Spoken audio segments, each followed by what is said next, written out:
Hi, this is Mrs. Bustamante. Today we're going to talk about what happens during cellular respiration if you don't have oxygen present, right? We spent all this time talking about if oxygen is there, we go to the Krebs cycle, it's aerobic, we have oxygen, we can move on to the electron transport chain, we get lots of ATP out.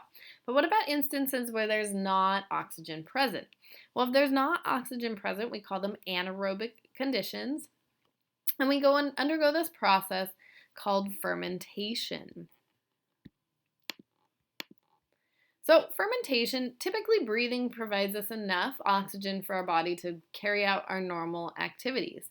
But if you conduct a high level of activity, breathing isn't really going to supply enough energy for a short time for all your cells' activities that it needs. So, it undergoes a process called fermentation too, or instead. And this occurs in the cytoplasm just like where we saw glycolysis because they kind of will work in hand. So if oxygen is not present, the products of glycolysis, pyruvic acid and NADH, will enter into that process that we call fermentation. And fermentation is going to provide us with just enough ATP by recycling NADH into NAD+, so that glycolysis can continue until more oxygen becomes available. So really the process of photosynthesis just allows us for glycolysis to keep going and produce like those 2 ATP molecules, which is not enough to really run for very long, but it gives us enough energy just to keep going. And notice they're happening both in the cytoplasm, so they have easy access to each other, if you will, both processes. There are 2 types of fermentation. Probably the one you're more familiar with talking about is alcoholic fermentation. This is the process that yeast use to form ethyl alcohol and carbon dioxide. They're typically waste products. This is what causes your dough to rise. And this is actually how some alcoholic beverages are made, right? So there's pyruvic acid and we have NADH. It's going to give off ethyl alcohol, carbon dioxide, and NAD+, right, which can be used again and again and again.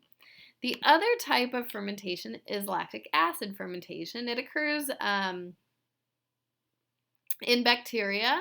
This is how we get cheese and yogurt and pickles, things like that. It also occurs in our muscles when we're doing really rapid exercise. So when your body runs out of oxygen, your muscles must produce ATP using fermentation and glycolysis. And sometimes we think about that lactic acid buildup as influencing the soreness or the burning after an intense activity. So we still start with pyruvic acid and NADH, but we get out lactic acid and NAD+ that can be recycled again through glycolysis. So lactic acid fermentation in bacteria is how we get things that are moldy. The waste products of these are what we like in our cheeses. It gives our cheeses different flavors, and our yogurts are another product of lactic acid fermentation.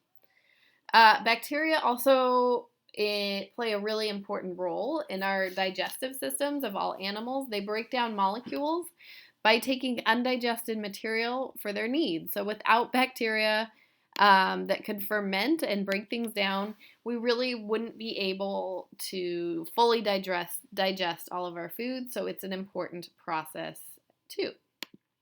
So let's overview cellular respiration here. So if oxygen is not present, pyruvate, right, that we made in glycolysis is either converted into lactic acid through lactic acid fermentation or into ethanol and carbon dioxide, or ethyl alcohol, you'll hear it called, through alcoholic fermentation. It just depends on what type of system you're in. And this is anaerobic, so it occurs in the cytoplasm, meaning it does not have oxygen, right? So what's our big conclusion here? Well, the big conclusion is that oxygen makes the production of ATP much more efficient. We saw that we can get a whole lot more ATP out of the process when we have oxygen present, right? From one molecule of glucose is much, much, much more beneficial for the cell. So it's kind of the ideal go-to, but there is sort of this backup system called fermentation if we don't have oxygen present for a short time in order to produce the ATP that we need.